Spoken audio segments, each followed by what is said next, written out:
আমরা এই সংসদ থেকে আপাতত মাননীয় বিরোধী দলের নেতা, ধন্যবাদ মাননীয় নোটিশই তো উত্থাপন হয়নি, আপনি কি করে বুঝলেন কোনটা চাপা দেওয়ার জন্য এটা করা হচ্ছে? আমি অনুরোধ করছি একটু ধৈর্য ধরে অপেক্ষা করেন, নোটিশের বিষয়বস্তু শুনেন, তারপরে আপনারা ফিল ফ্রি টু মাননীয় ওয়াক আউট। স্পিকার, আপনার অ্যাবসেন্সে এই হাউসে এই নোটিশটা পড়া হয়েছে, সংশ্লিষ্ট সদস্য এটা পড়েছেন, আমরা শুনেছি।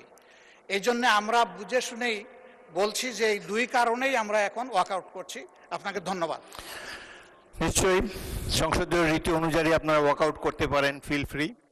ধন্যবাদ। ইয়েস, মাননীয় স্বরাষ্ট্রমন্ত্রী। মাননীয় স্পিকার, আপনাকে ধন্যবাদ।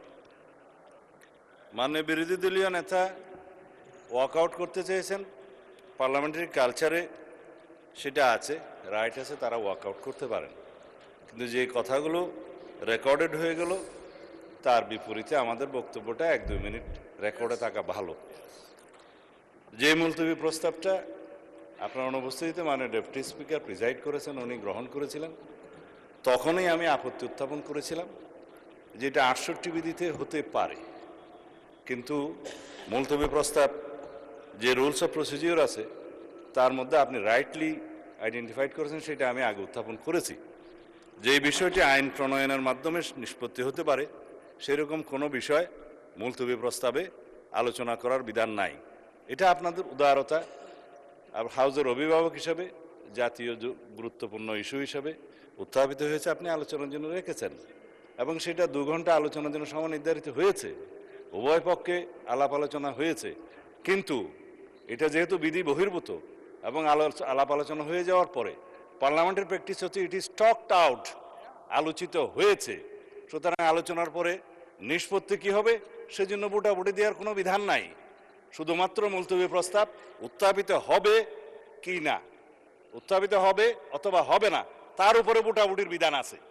কিন্তু আপনি যদি তখন ভোটাভুটি বিধান দিতেন তাহলে পরে এই আলোচনার প্রস্তাব উত্থাপিতই হতো না। অথবা আরেকটা আপনার অপশন আছে, স্পিকার হিসাবে আপনি কোন মুলতবি প্রস্তাব বিবেচনা করবেন অথবা বিবেচনা করবেন না, আপনি এটা রিড আউট করে, এটা প্রিভিলেজ হলো অপোজিশন মেম্বার কেউ যখন সরকারি কর্ম বাধাগ্রস্ত করতে চায়, ব্রিটিশ পার্লামেন্টের নজির অনুসারে তারা ট্রেজারি বেঞ্চের আলোচনা যাতে এগিয়ে না যায় সেজন্য মুলতবি প্রস্তাব তোলার পরে সেটা মুলতবি হলো কি হলো না সেটা স্পিকারের ইখতিয়ার অথবা ভোটাভুটির ইখতিয়ার। তখন মুলতবি প্রস্তাবটা আলোচনা না হলেও প্রিভিলেজটা হলো যে তাদের উত্থাপিত বিষয়টা আপনাকে পড়তে হয়, সেইটাই। আর আমরা কোনো মুলতবি প্রস্তাব এখানে রিড আউট করি নাই মাননীয় স্পিকার। উনি যেটা বলেছেন সেটা অসত্য বলেছেন। যেটা মুলতবি প্রস্তাব আমিও শুনেছি আজকে একজন বেসরকারি সদস্য উত্থাপন করতে পারেন, সেটা আপনাকে বিবেচনা করতে হবে, যেহেতু একই বিষয়ে আপনি বিরোধী দলের মাননীয় নেতার একই রকম মুলতবি প্রস্তাব আপনি গ্রহণ করেছেন, এটা প্রেসিডেন্ট হিসেবে